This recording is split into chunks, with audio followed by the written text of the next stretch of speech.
We are back with another Gachiakuta video. Everything else has been mid and or slowing down. Down to Dime for 3 to 4 weeks has been slow rolling. Kaiju hasn't been bad. Might get one of those out soon. But Gachiakuta has been full speed ahead. Got some recent twists and turns that just makes it so thrilling. End of episode 7 in particular that got me like hype and having to take a step back and scope the scene all in one take. Leave a like, leave a comment for your boy down below. Get the conversation going. I always want to know how y'all feeling about the latest shows and content overall. Let's jump right in because they're on the roll right now. We left off with the mystery villain popping up on Zonka. And when I tell you so much has unfolded in these last 2 episodes, man, episode 6 was one good strike. The cleaner group that went out there looking for the unknown potential spherite got ambushed and they took off to protect Rudo, leaving Zonka behind to fend the raiders off. He did just that until mystery got popped up. As Rudo and the helper cleaners are on their way out, they hear footsteps running behind them like, oh Zonka, you finally caught up. Bet you doing better than those other guys. Dreadhead comes stumbling in. Ooh, y'all boys are running, huh? I ain't think I was ever gonna catch up to y'all. Messy white hair, man's fade to black, big old bags under his eyes.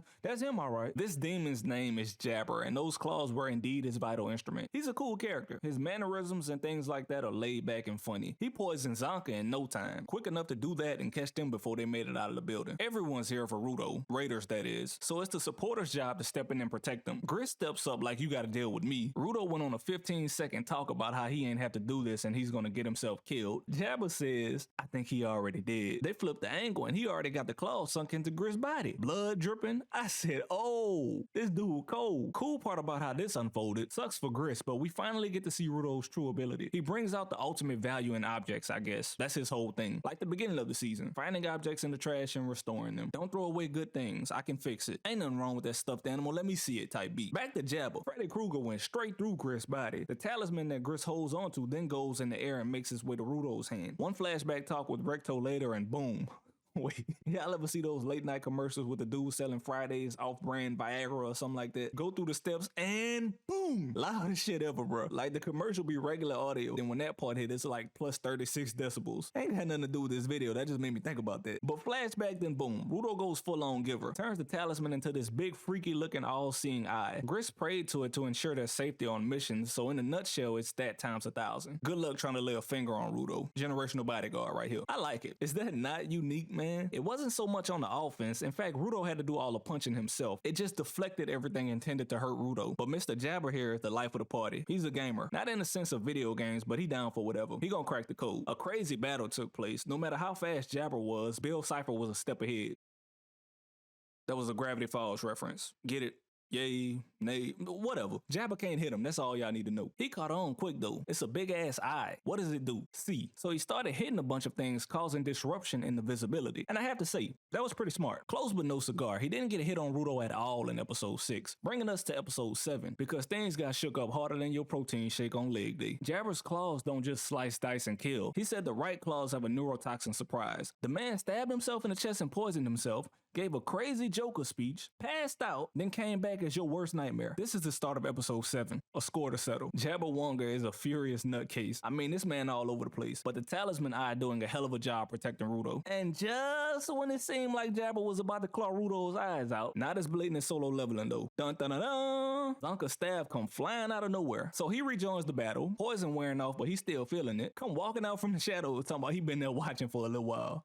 Help! But Zonka comes up with a weird strategy that actually works, so they in there just beating the hell out of Jabber. Like almost to the point where I'm like, damn, let him get some licks in. Zonka flying around like he got the superstar in Mario Kart. Jabber's poison on himself wears off. He comes back into his own conscience. Soon as he realizes what's going on, Zonka already in his face giving him a concussion. But things are about to escalate because the talisman eye that Rudo's controlling falls apart, disintegrates, breaks, which is a bummer, but I mean, I get it, I guess. He's not gonna be able to control just any and everything like that whenever he wants, like having an OP arsenal. I guess after he uses their full potential, they go away, based off this one example. Could be wrong. Zonka saying maybe it's a time limit. We'll find out. We then realized we thought the whole fight went on and Jabber didn't land a single hit, but he indeed caught Rudo on his back with the poison. And earlier in the fight, you could see the scratch and blood on his back in one frame, but it wasn't magnified. So now we have Rudo on the ground unable to move, we have Zonka struggling to move on the ground from fatigue, and we got Jabber back in action because this dude stabbed himself again. In the neck this time. Pop straight up like a demon possessed him. Left claw makes the pain go away. Pop Zonka with the right claw again, put him back down. So now both of them are out. Perfect time for Jabber to get away with Rudo. Jabber told Zonka he gotta get going because he don't want to get chewed out for screwing up a mission again. And right at that moment, I'm like, hold up.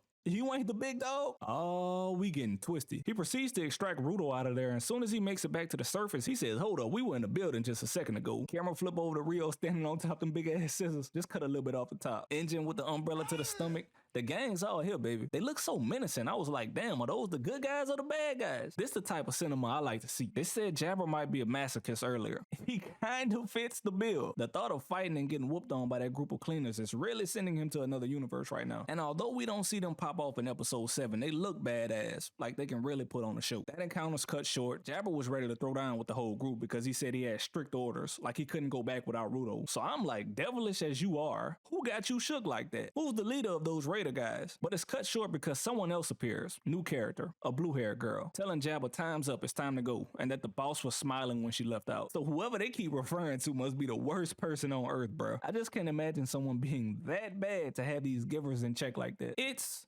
getting twisty. Before they leave out, Jabba recognizes Rudo's gloves from a mile away, as if he hasn't been in close quarters with this guy for 2 whole episodes straight now. But now's the time he notices the gloves, I guess. From 60 meters out, there's a symbol pattern on them that's significant. He says, you got an object from that series too? The boss is going to be so happy when I tell him. So this stuff has gotten to the point where it's introducing a lot of things with no answers yet. Elite world building, guys say. The two then crawl back into this portal on the wall. Judging by the case on the girl's back, I'm guessing that's her vital instrument, like a sewer cover. The episode wraps up. I was left with, what's up with Rudo's gloves? Where they come from? What significance do they have? Will Grist pull through? Doesn't look like it. Who is the mastermind behind it all that got Jabba on the leash? I thought Jabba was the big dog. How many of those guys are there, like compared to the cleaners? Hell, who is the cleaners boss? Still haven't seen him. The newest episode just came out the day I'm recording this, so hopefully we get some upcoming answers soon. We're going at a good pace right now. Gachiakuta's doing a more entertaining job than some of the other big name anime out at the moment, so there you have it. Episode 8 just dropped. Be getting that one out soon if it's jam-packed. Let me know what you guys are thinking. How you feeling about Gachiakuta and where we're at right now? What shows you watching? All that. Leave a like, leave a comment, get the conversation going. Anyways, hope you enjoyed the video. Thanks for watching, and I'll catch you next time. Holla!